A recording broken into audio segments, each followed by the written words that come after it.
అందరికి నమస్తే. ఒక్క కేసీఆర్ ప్రెస్ మీట్ తర్వాత గవర్నమెంటు ఏం చేస్తుందో తెలుసా? ఐఏఎస్‌లను ట్రాన్స్‌ఫర్ చేసి పడేసింది మొత్తం. ఒక 15 మంది ఐఏఎస్‌లను చేంజ్ చేసిండ్రు. రాత్రి ట్రాన్స్‌ఫర్ చేసిండ్రు. అయితే సరే, గవర్నమెంట్‌లో ఐఏఎస్‌ల ట్రాన్స్‌ఫర్‌లు, అధికారుల ట్రాన్స్‌ఫర్‌లు ఇవన్నీ కూడా కామన్‌గా నడుస్తుంటాయి. కానీ రేవంత్ రెడ్డి ఏరికోరి నాకు ఈయననే ఉండాలి, నాకు ఇంగ్లీష్ రాదు, కాబట్టి నాకు ఇంగ్లీష్ వచ్చిన ఆఫీసరు, మంచిగా లైజనింగ్ చేసే ఆఫీసర్ ఉండాలని పెట్టుకొని గ్లోబల్ సమ్మిట్ నిర్వహించిండ్రు. గ్లోబల్ సమ్మిట్ ఏమైందో మీకు తెలుసు కదా, అటర్ ఫ్లాప్ అయింది. అది నేను చెప్పడం కాదు, గవర్నమెంటే ఆ వెబ్సైట్ మొత్తం క్లీన్ చేసి పడేసింది. వెబ్సైట్లో ఉన్న డేటా మొత్తం డిలీట్ చేసేసింది. వీళ్ళు పెట్టుబడులు వచ్చినాయని పెట్టుకున్న డేటా మొత్తం తీసేసిండ్రు. ఇక అదొకటే కాదు, ఇక చాలా జరిగినాయి. ఇప్పుడు ఒక ముఖ్యమైన ఐఏఎస్ ఆఫీసర్ని ట్రాన్స్ఫర్ చేసి పడేసిండ్రు. అందులో 15 మందిలో ఒక ఐఏఎస్ ఆఫీసర్ని, జయేష్ రంజన్ అని ఒక ఐఏఎస్ ఆఫీసర్ని అక్కడి నుంచి తీసి పడేసినారు. మొత్తం రేవంత్ రెడ్డికి కళ్ళు, ముక్కు, చెవులు ఇంకా అన్నీ ఆయన్నే. ఎందుకంటే ఆయనకి ఇంగ్లీష్ రాదు. ఈయన ఇంగ్లీష్ అయితే చేస్తాడు, లైజనింగ్ చేస్తాడు. విదేశాలకు పోయినా ఈయననే ముందు మాట్లాడేది. వెనక ఉండి రేవంత్ రెడ్డి ఉత్తగా పెదవులు ఆడిస్తుంటాడు. మనకు మ్యూటెడ్ వీడియోలు వస్తుంటాయి, సైలెంట్ వీడియోలు. రేవంత్ రెడ్డి ఇంగ్లీష్ మాట్లాడుతున్నాగా, పలానా కంపెనీలతో మాట్లాడుతున్నాగా, ఎప్పుడు ఏ వీడియోలు రావు, ఈయన మాట్లాడుతున్నాయి వస్తాయి. ఈయన వెనక ఉండి ఇట్లా ఇట్లా అంటుంటాడు. ఆ ఫోటోగ్రాఫ్స్ బయటకు వస్తుంటాయి అన్నమాట. అయితే ఇప్పుడు ఎందుకు ట్రాన్స్ఫర్ చేసిండ్రు, ఏమైంది అసలు, ఏంటి ప్రాబ్లం? ఉన్న ఫలంగా ఆయన తీసుకొని డిమోషన్ చేసేసిండ్రు ఆయన్ని. ఆయన మొత్తం ఇండస్ట్రియల్ దానికి సెక్రటరీగా ఉండే ఆ సీఎంఓ ఆఫీసర్, మెయిన్గా సీఎంఓ ఆఫీసర్, సీఎం ఆఫీస్లో పెట్టుకుని ఆయన తీసుకుపోయి ఆయన పక్కనే పెట్టుకున్నాడు. తీరా చూస్తే అక్కడ నుంచి డిమోషన్ ఇచ్చేసిండ్రు. అసలు ఏం జరిగింది? గవర్నమెంట్ ఫెయిల్యూర్ను సరే ప్రతిపక్షాల ఆరోపణ చేస్తూ ఉంటాయి. ప్రభుత్వంలో నిజం ఉంటే ప్రతిపక్షాల ఆరోపణలు తిప్పికొట్టాలి. కానీ ఇప్పటిదాకా ఒక్క కౌంటర్ కూడా ఇవ్వలే. కేసీఆర్ ఆయన చేసిన డేరా సిటీ మీద తీవ్రమైన ఆరోపణ చేసి, మీరు డేరాలు కడితే వస్తాయని పెట్టుబడులు పాలసీ ఉండాలి కదా అని అన్నాడు కదా, ఇప్పటిదాకా ఒక్కరు కూడా కౌంటర్ ఇవ్వలేదు దాని మీద. అన్ని ఒరిజినల్ అని చెప్పేసి మొత్తం పీకేసిండ్రు ఎందుకో. సరే, అన్ని విషయాలు మాట్లాడదాం మనం, ఎందుకంటే ప్రభుత్వంలో జరిగే చాలా ఇంట్రెస్ట్గా ఉంటాయి. ఆ ఇంట్రెస్టింగ్ థింగ్ ఏందో మీకు చెప్పే ప్రయత్నం చేస్తా. అంతకన్నా ముందు సబ్స్క్రైబ్ చేయని వాళ్ళు పక్కా సబ్స్క్రైబ్ చేయండి, వీడియో షేర్ కూడా చేయండి. నా వెనుక 2 ఫోటోలు కనిపిస్తున్నాయి. ఇందులో ఇద్దరు మొన్న దావోస్, అంతకుముందు దావోస్ పోయినప్పుడు ఈయన పోయిండే, అమెరికా పోయినప్పుడు పోయింది, సౌత్ కొరియా పోయినప్పుడు అన్నింటిలో ఈయననే పోతుండే. ఈయన వెంకట నరసింహారెడ్డి, ఈయన పేరు జయేష్ రంజన్. ఇద్దరు ఆఫీసర్సే. ఏంది వీళ్ళ ప్రాబ్లం ఏంటంటే, గ్లోబల్ సమ్మిట్ అటర్ ఫ్లాప్ అయింది. ఇది కేసీఆర్ ఎప్పుడో, నేను ఎప్పుడో, ఇంకెవరో ఎప్పుడు కాదు, గవర్నమెంటే వీళ్ళ వల్ల గవర్నమెంట్ తీవ్రమైన అపవాదం మూట కట్టుకోవాల్సి వచ్చింది. 100 కోట్ల రూపాయల డబ్బులు పెట్టి ఆడ డేరాలు వేసి, ఏమేమో వేసి 3Dలు పెట్టి చేస్తే పెద్ద కంపెనీలు ఏవి రాలేదు. ఫస్ట్ పెద్ద చెప్పుకోదగ్గ కంపెనీలు ఏమి రాలేదు. ఇక నా దగ్గర ఇంకొక అసలు ముచ్చట ఉంది. కేసీఆర్ చెప్పిన తర్వాత ఒక ఇష్యూ బయట చాలా ఉన్నాయి, అన్ని డూప్లికేట్ కంపెనీలు చాలా ఉన్నాయి. ఒక డూప్లికేట్ కంపెనీ, డూప్లికేట్ అనమాట. డూప్లికేట్ అంటే అసలు మన దేశంలో డిజిటల్ యూనివర్సిటీస్కి అప్రూవల్ లేదు, అసలు సెంట్రల్ పాలసీయే లేదు దానికి. మన దగ్గర ఎంతసేపటికి డీమ్డ్ యూనివర్సిటీస్కి ఉంది, చాలా ప్రైవేట్ యూనివర్సిటీస్ వస్తాయి, లేకపోతే ప్రైవేట్ కాలేజీలు డీమ్డ్ యూనివర్సిటీస్ అవి ఉంటాయి కానీ డిజిటల్ యూనివర్సిటీ అనేది లేనే లేదు. కానీ వీళ్ళు గ్లోబల్ సమ్మిట్లో డిజిటల్ యూనివర్సిటీకి ఎంఓయూ వేసుకున్నారు. అట్లా ఎన్నున్నో మొత్తం రేపు తెలుస్తుంది. ఆ డాటానే తీసేసారంటే చాలా అనుమానాలు వస్తున్నాయి. అంటే తెలంగాణ ప్రజలను మెప్పించనీకే పని చేయాలి కానీ షో చేయకూడదు అనేది ఈ గ్లోబల్ సమ్మిట్ తర్వాత జరుగుతున్న పరిణామాలను బట్టి మనకు అర్థమవుతుంది. మొన్న రేవంత్ రెడ్డి గారు వాళ్ళ ఇంట్లో ప్రెస్ మీట్ పెట్టినప్పుడు లాస్ట్ ఎవరు అడిగినారు, సార్ మీరు మొత్తం డూప్లికేట్ ఎంఓయూలు చేసుకున్నారంట గ్లోబల్ సమ్మిట్లో అనగానే మొత్తం ప్రెస్ మీట్ ముగించేసి వెళ్ళిపోయాడు. చెప్పొచ్చు కదా, నిలబడి లేదా అదంతా ఒరిజినల్, మేము చూపిస్తాం, 1 నెలల్లో 2 నెలల్లో అవన్నీ లాంచ్ చేసి చూపిస్తాం, ఇక్కడ పిల్లలకు ఉద్యోగాలు ఇప్పిస్తాం, లేకపోతే ఇక్కడ పెట్టుబడులు తెచ్చి చూపిస్తాం అని మాట్లాడాలి కదా. మాట్లాడకుండా తుర్రుమన్నాడు. ఆ తర్వాత చూస్తే కేసీఆర్ ప్రెస్ మీట్ అయింది.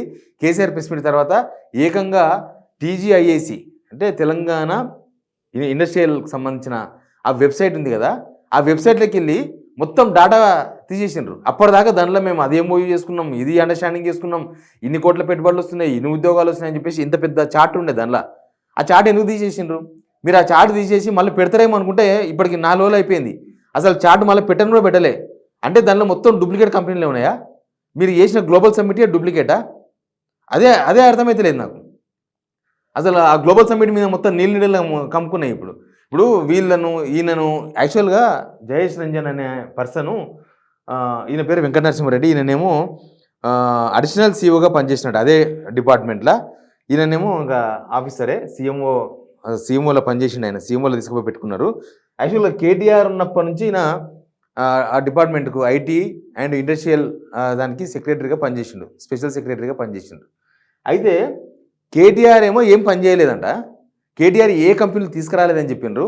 సరే వాళ్ళ అబ్జర్వేషన్ ఏదో మనకు తెలియదు, గవర్నమెంట్ అంత అబ్జర్వేషన్ ఉందేమో. ఓలా కేటీఆర్ తీసుకురాలేదు అంటే కేటీఆర్ దగ్గర ఆఫీసర్ కూడా సరిగ్గా పనిచేయలేదని అర్థం కదా. కానీ కేటీఆర్ మీద తీవ్రమైన విమర్శలు చేసుకుంటా కేటీఆర్ దగ్గర పనిచేసిన సెక్రటరీని ఈ గవర్నమెంట్ 2 సంవత్సరాలు అట్లే కొనసాగించింది. అట్లే ఆయన జరపలే. అందరు మిగతా ఐఏఎస్లు అందరూ కూడా ఏంది ఇది, ఆ గవర్నమెంట్ మీద, కేటీఆర్ మీద, కేసీఆర్ మీద తీవ్రమైన ఆరోపణలు చేసుకుంటా వాళ్ళు ఏం పని చేయలేదు, వాళ్ళు 10 సంవత్సరాలు టైంపాస్ చేశారని చెప్పుకుంటా వాళ్ళ దగ్గర పనిచేసిన ఐఏఎస్ ఆఫీసర్లని ఎందుకు కొనసాగించారు, ఎందుకు రేవంత్ రెడ్డి ఆయన దగ్గర పెట్టుకున్నాడు, ఎందుకు ప్రమోషన్ ఇచ్చి తీసుకుపోయి సీఎంఓలో పెట్టుకున్నాడని చాలామంది ఐఏఎస్లు బయటికి చెప్పలేకపోయిండొచ్చు. కానీ బాగా చర్చ జరిగింది, గవర్నమెంట్లో చర్చ జరిగింది. అంతే కదా.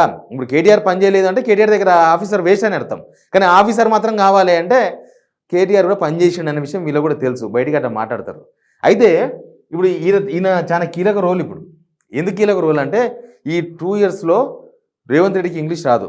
ఆయన ఇంగ్లీష్ ఇంపార్టెంట్ కాదు అనుకున్నా అమెరికా పోయి తెలుగు మాట్లాడతా అంటే ఎవడు వినదోడు ఎవడు దొరకడు. నీకు పెట్టుబడులు రావాలంటే వాళ్ళ భాషలోకి పోవాలి, వాళ్ళ భాషలకు వాళ్ళకి అర్థమైతే చెప్పాలి, వాళ్ళకు అన్ని విషయాలు మనం అర్థం చేయాలి. మన తెలంగాణ ఏంది, మన హైదరాబాద్ ఏంది, ఇక్కడ పెట్టుబడులు పెడితే, కంపెనీలు పెడితే వాళ్ళకేంటి లాభం, గవర్నమెంట్ పాలసీ ఏంది, గవర్నమెంట్ వాళ్ళకి ఇచ్చే రాయితీలు ఏంది, ఇవన్నీ కూడా చెప్పాలి. ఎందుకంటే మిగతా స్టేట్స్ మొత్తం కూడా అన్ని రాష్ట్రాలు కూడా వాళ్ళ గవర్నమెంట్లో పెట్టుబడులు పెడితే ఏం జరుగుతుందని చెప్తారు. కానీ మరి రేవంత్ రెడ్డికి ఏమో రాదు. ఆయన మన యూనివర్సిటీ పోయినప్పుడు నేను ఇంగ్లీష్ రాకపోయినా నేను ముఖ్యమంత్రి చేసేలేనా అన్నాడు.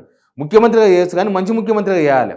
తెలంగాణకు పనికొచ్చే ముఖ్యమంత్రిగా చేయాలంటే ఇంగ్లీష్ కూడా వచ్చి ఉండాలి. ఇంగ్లీషు మామూలు ఏదో చిన్న జాబ్ చేసుకున్న రాకపోతే ఇబ్బంది ఏం లేదు. ఆయనకు కూడా మంచి లాంగ్వేజ్ వస్తే ఆయన అంతకన్నా పెద్ద జాబ్ చేసుకునే అవకాశం దొరుకుతుంది. ఆ ఇంగ్లీష్ లాంగ్వేజ్ రాకపోవడంతోనే వాళ్ళు పెద్ద జాబ్లోకి పోలేక చిన్న జాబుల్లో మగ్గుతూ ఉంటారు చాలామంది. మనం కూడా చూస్తూనే ఉంటాం కదా, మన చుట్టూ ఉన్న చాలామంది ఇంగ్లీష్ రాదు. అయితే ఆయనకి ఇంగ్లీష్ రాదు కాబట్టి ఇంకెవడు ఇంగ్లీష్ నేర్చుకోవద్దు అన్నట్టుగా మాట్లాడి యూనివర్సిటీలో. అది కూడా ఒక పిల్లల ముందర నాకు తెలిసి ఆడ ఉన్న వాళ్ళందరికీ ఇంగ్లీష్ వస్తుంది. ఇంకెవరైనా ఇంగ్లీష్ రాని వాళ్ళు ఉంటే ఈయన మాటలు వింటే నాశనం అయిపోతారు. అట్లా మాట్లాడండి. మరి ఆయనకి ఇంగ్లీష్ రాకపోతే ముఖ్యమంత్రిగా ఆయన సక్సెస్ అయిందా? కాలే కదా. మరి ఆయన అమెరికా పోయినప్పుడు, దావోస్ పోయినప్పుడు, లేకపోతే దక్షిణ కొరియా పోయినప్పుడు ఈయననే ముందర పెట్టి శ్రీరాబాబుకి ఇంగ్లీష్ వస్తుంది. కానీ ఆయన కూడా ఈయన మీద డిపెండ్ అయి ఉన్నాడు. గవర్నమెంట్ మొత్తం, రేవంత్ రెడ్డి మొత్తం జయేష్ రంజన్ మీద డిపెండ్ అయి ఉన్నాడు. జయేష్ రంజన్ ఏది చెప్తే గదే. జయేష్ రంజన్ అమెరికా పోయినప్పుడు మనం పలానా కంపెనీ వాళ్ళతో మాట్లాడుతున్నామనంటే ఓకే టాక్ ఆట అయిపోయి మనదంతా. వంకాయ పులుసు ఉంటుంది కదా, వంకాయ పులుసు బెండకాయ పులుసు అన్నట్టే ఉంటుంది రేవంత్ రెడ్డి వ్యవహారం. ఈయన మాట్లాడిన తర్వాత లాస్ట్లో ఫోటోలకు ఇట్లా పెట్టి వాళ్ళతో ఏదో మాట్లాడుతున్నట్టుగా పోజులు పెట్టుకొని వీడియోలు వస్తాయి, సౌండ్ రాదు, ఏం రాదు. లాస్ట్కి ఇప్పుడు ఈయననే తప్పించాల్సి వచ్చింది. ఎందుకంటే గ్లోబల్ సమ్మిట్ పీకింది మొత్తం. కానీ మీరు పీకరు మీరు, కానీ అనవసరమైన ప్రోగ్రామ్ చేయకూడదు కదా. తెలంగాణ ప్రజల డబ్బులు నేను పేపర్లో చూసినా ఇవ్వాలి. హాస్టల్స్లో గుడ్డు లేపేసారట మధ్యాహ్నం మీల్స్లో. గుడ్డు పెట్టేది ఏదో దాని దీర్పం కాదు.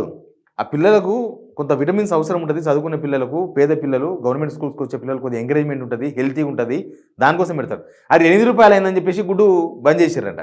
8 రూపాయలు కాకపోతే 80 రూపాయలు కానీ అయ్యేదే ఉంది. మన ఎంపీలకు మీరు ఒక్కొక్క ఎంపీకి 1,30,000 రూపాయలు పెట్టి మీరు భోజనం పెడతారు. మీరు వేములవాడ పోతే 32,000 ఒక ప్లేట్ భోజనం తింటారు తాజకృష్ణ. అంటే మీరు ముఖ్యమంత్రి, మీరు మంత్రులు, మీరు ఎంపీలు కాబట్టేమో మీరు హోటల్కి వెళ్ళి తెప్పించుకొని లక్షల రూపాయలు పెట్టి ప్లేట్ భోజనం చేయొచ్చు. పిల్లలకు మాత్రం 8 రూపీస్ పెట్టి గుడ్డు కొనలేదు ఈ గవర్నమెంట్. ఇంకా మీ గుడ్డ కథ ఇట్లా చూస్తేనే మీ తొండల కథ కూడా అర్థమవుతుంది ఈజీగానే. ఇట్లా ఈ డబ్బులన్నీ కూడా ఇట్లా వేస్ట్ చేసినమాట. ఈయన ఏం చెప్తే అది చేసిండు. అది చేయలేదా? వరల్డ్ అందాల పోటీలు, ప్రపంచ అందాల పోటీలు జరిగిపోయి 6 నెలలు అయింది మొత్తం. ఈయనే అంతకుముందు దానికి ఇన్ఛార్జిగా స్మితా సబర్వాల్ ఉండే. ఆమెను మొత్తం ఏర్పాటు చేసిన తర్వాత స్మితా సబర్వాల్ సరిగా చేస్తలేదని ఆమెను తప్పించేసి ఈ సార్ని పెట్టారు. ఈ సార్ని పెడితే సరే ఆ ప్రోగ్రాం అయిపోయింది. దాని మీద 1,00,000 ఆరోపణలు వచ్చినాయి. దానిలో ఈయన తప్పేం లేదు. ఆ అందాల పోటీలలో ఈయన చేయాల్సిన పని ఈయన చేసిండు. కానీ రేవంత్ రెడ్డి ఎంబడి ఉండే బ్యాచ్ ఉంటుంది కదా ఒకటి, చిచ్చోరా బ్యాచ్. ఆ చిచ్చోరా బ్యాచ్ వేసిన తప్పుడు పనికి ఆ వరల్డ్ అందాల పోటీలు, ప్రపంచ అందాల పోటీలు కూడా నీరుగారిపోయినాయి. కానీ దాని తర్వాత ఈ 6 మంత్స్లో అందాల పోటీల వల్ల తెలంగాణకి ఏమొచ్చిందో ఇప్పటిదాకా అయిపోలేదు. గవర్నమెంట్ పాలసీలు ఫెయిల్ అవుతున్నాయి. గవర్నమెంట్ ఆలోచనలు ఎవరు చేస్తుంటారో కానీ అట్లా ఫెయిల్ అయిపోతున్నాయి. ఈయన తప్పించిన ఇంకో అయితే కర్రీ శ్రీరామ్ అని ఒక పర్సన్ ఉంటాడు. ఆయన డీసీ డెక్కన్ క్రానికల్లో పనిచేసేవాడు. ఆయన ఏపీ ఏపీ అతను ఆయన కూడా చాలాసార్లు ఇరికిచ్చేసిండు. ఆ మూసీ పవర్ ప్లాంట్ ప్రజెంటేషన్లో కూడా ఇరికిచ్చేసిండు. అంటే ఒకటి రేవంత్ రెడ్డికి కనీస అవగాహన ఉండాలి. ఉంటే ఇట్లాంటి ఆఫీసర్ల గేములు నడవవు. ఇట్లాంటి ఆఫీసర్ల గేములు ఎప్పుడు నడుస్తాయని ఎదురున్నప్పుడు మనం ఇప్పుడు ఒక ఎవరిని కించపరిచే విషయం కాదు. సైకిల్ పంక్చర్ అని తీసుకుపోయినాం. తీసుకపోతే కనీసం పంక్చర్ అంటే ఏంది, అసలు పంక్చర్ అనేది ఎట్లా చూస్తారు వాళ్ళు, ఆ పంక్చర్ని ఎట్లా చేస్తారో అవగాహన మినిమం ఉండాలి. లేకపోతే నేను వడ్డీ చూసినాగానే 4 బొక్కలు పెట్టేసి 4 పంక్చర్లు అయినాయి సార్ అని చెప్పేసి 4 పంక్చర్లకు పైసలు తీసుకుంటారు వాళ్ళు. వాళ్ళు కూడా మనీ కావాలి కదా, వచ్చాకనే జోపుకోవాలి. కాబట్టి ఆ పంక్చర్ చేసే వాళ్ళు కూడా ఈయనకేం తెలియదు అని చెప్పేసి 4 బొక్కలు కొట్టేసి దాన్ని 4 పంక్చర్లు వేసినట్టు చూపించేసి, బొక్కలు కొట్టకపోయినా 4 పంక్చర్లు చూపించి 4 అస్తర్లు చూపించి 4 పంక్చర్లకు డబ్బులు తీసేసుకుంటారు. ఇప్పుడు రేవంత్ రెడ్డి పరిస్థితి అదే. పంక్చర్ ఏందో కూడా తెలియదు అనమాట. ఆయనకు అవగాహన లేకపోవడంతో ఈయన ఏం చేస్తే, ఈయన ఏం ఐడియాలు ఇస్తే అవి ముందరకు పోతా లాస్ట్కి ఇక్కడ దాకా తీసుకొచ్చి ఇప్పుడు తప్పించారు. కానీ ఇప్పటి వరకు గవర్నమెంట్ తప్పిదాలు అయితే ఓపెన్ అయిపోయినాయి కదా. మీరు 100 కోట్లు పెట్టి డేరా వేస్తారు. ఆ డేరాలో 4 రోజుల తర్వాత మొత్తం ఊడవిక్కపోయాయి. ముంబై అయినా ఆ ఏజెన్సీ అయినా మొత్తం ఊడవికొని వెళ్ళిపోయాయి. ఏమొచ్చింది దానివల్ల? ఎంఓయూలో జరిగిన ఒరిజినల్ అయితేనేమో గవర్నమెంట్ ధైర్యంగా ముందర పెట్టేసి కేసీఆర్కి ఇప్పటికి కౌంటర్ ఇచ్చేవాళ్ళు. కేసీఆర్కి కౌంటర్ కూడా ఇవ్వలేకపోయారు. ఇది గవర్నమెంట్లో జరుగుతున్న పరిస్థితి. కానీ ఇప్పుడు నేను తప్పించిన తర్వాత ఇప్పుడు కర్రీ శ్రీరామ్ ఉంటాడేమో, కర్రీ శ్రీరామ్ ఆయన మొత్తం తిరుగుతాడేమో.